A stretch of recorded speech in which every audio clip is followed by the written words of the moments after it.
from do not congratulate to do not escalate.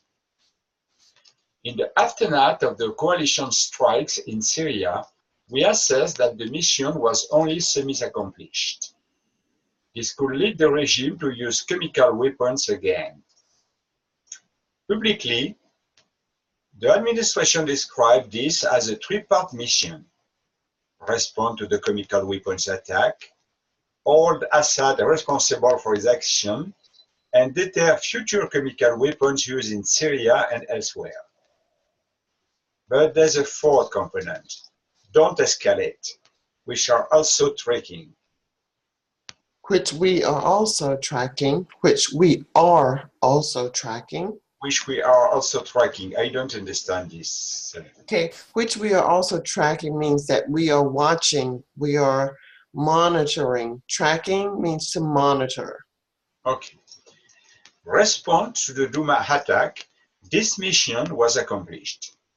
The coalition strikes were precisely aimed at punishing the Assad regime for its attack in Douma. Precisely. Seen as a significant escalation in its ongoing use of chemical weapons. With 105 Tomahawk missiles, our intelligence indicates that coalition strikes successfully hit the targets we had identified for engagement. We had identified for engagement. Reading.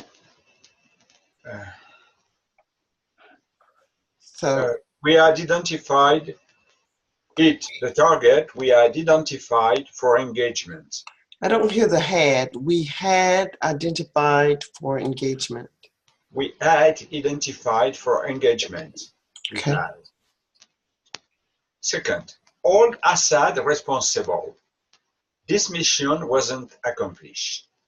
Despite hitting our targets, it doesn't appear that Assad feels any responsibility or shame for his use of chemical weapons. Syria and its patron, Russia, have continued to deny regime involvement in the attack, and Russia called for a special UN Security Council meeting on Saturday to condemn the coalition strikes for aggression against a sovereign state. It's highly likely that the Syrian regime and Russia will continue to deny Assad responsibility for using chemical weapons or, more broadly, targeting civilians and committing war crimes. Committing war crimes.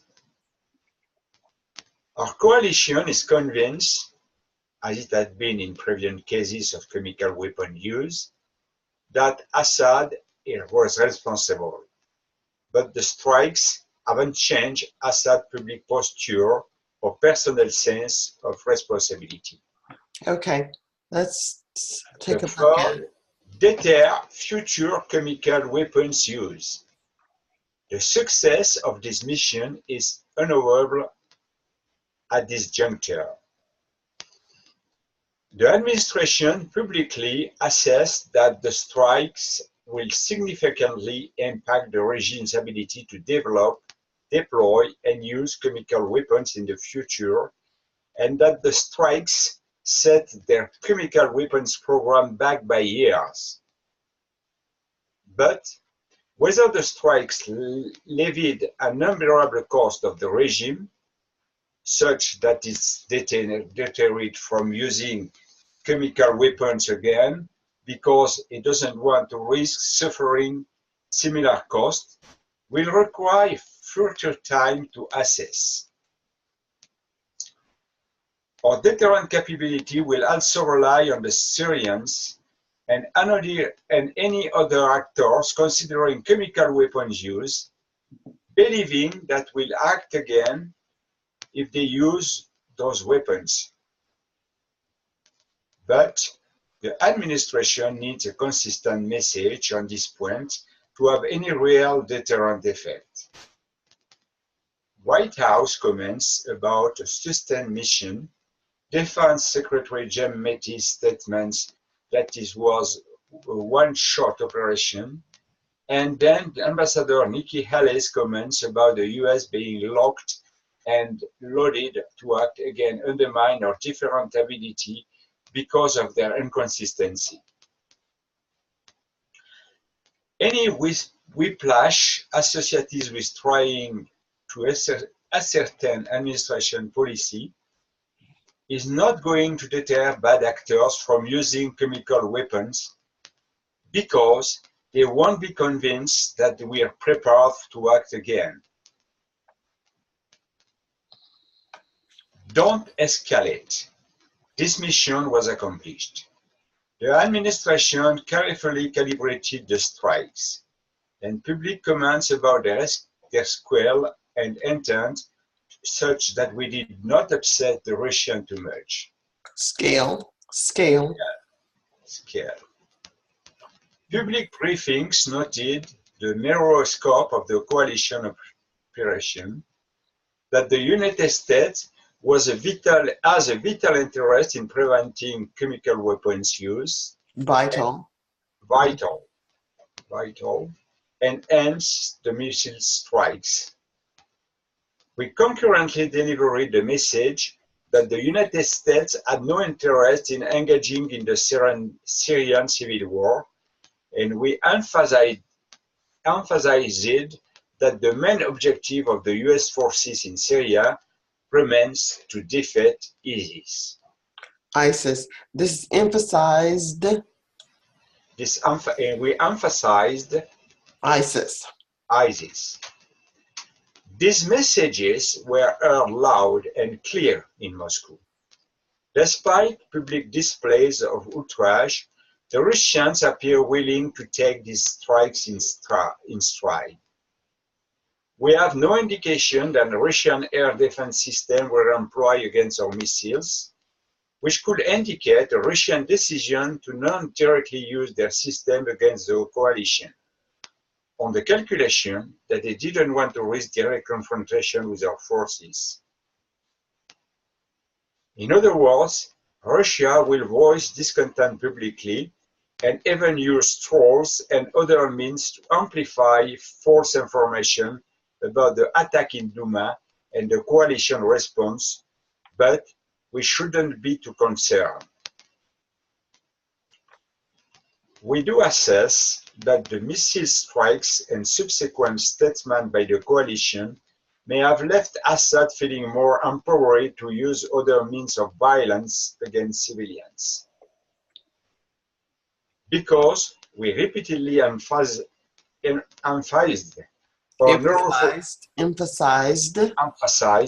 because we repeatedly emphasized our narrow focus on countering ISIS and chemical weapon use, and not, for example, preventing a regime tactic or using barrel bombs against civilians. The regime may continue to target and murder civilians by other means. Okay. My God, it was difficult. Yeah, it's difficult, but I had not read my news yet, so we were able to read the news for today. And I think any type of warfare is saddening because people on both sides are going to die, be hurt and harmed. And after it's all done, then what? So let's talk about the vocabulary. The reading was good. The flow was good. I corrected you as you mispronounced a few words. Are there words in here that you did not understand? Oh, at the end of the article, I read, but I didn't really understand what I read. But I sure, if I read this again when you send me the record, I will understand well this article. But there's too much word that I didn't really understand to disturb you with. Okay, let me. So let's just look at this last paragraph. We do assess. Assess means to observe, look at, or give an evaluation. We have an opinion. Okay. We do assess that the missile strikes and subsequent statements. Subsequent means statements that are being made after the strike. Mm-hmm. So, Yes. Okay. Follow the strike. yeah, before and after. Mm-hmm. So, by the coalition, we do assess that the missile strikes and subsequent statements by the coalition may have left Assad feeling more empowered. So, whatever it is that someone has done, the coalition, being a group of people or an organization or a mindset, this group have actually left Assad feeling more empowered, it has given him more confidence that I can do more dangerous things, more wonderful things, whatever it is that Assad is doing. He's feeling like, oh, right, I'm getting better at whatever this is. So this has left Assad feeling more empowered to use other means of violence against civilians. Oh, it means that, in fact, the strike doesn't have effect against No, us. according to what we're reading, it did not have the effect or the impact that was expected. Because we repeatedly emphasized our narrow focus on countering ISIS. Narrow focus means that we didn't look wide enough. We had just a small area that we were looking at. So we were looking only at countering ISIS and chemical weapons use, and not, for example, preventing a regime tactic of using barrel bombs. Maybe we didn't anticipate that they were going to use barrel bombs. We were thinking that they were going to use chemical weapons only. But instead, they may use, or they are using, barrel bombs against civilians. Okay, the regime may continue to target and murder civilians by other means as well. Okay, I think I understand the last paragraph. In fact, the goal of the coalition was to give an advertisement to Assad, but they think that it doesn't hit their goal, because Assad will continue to use barrel bombs instead of using chemical weapons. Now, I'm not so sure that I believe that the coalition accomplished their goal, but their goal was too narrow. Yes, the goal was too narrow. Yes, because they just want change the political regime. They want just hit a small part of the country to give an advertisement. Right. That's what I think it means. Yes. Yes. All right. It's a difficult article. I'd probably have to listen to the news people on TV explain to me what went wrong, why did we do what we did. And it's an interesting article, because it's just what we're experiencing now. Yeah, it's what we're going through at this time. Okay, so that takes us to our time for today. No, not today, because today it's more.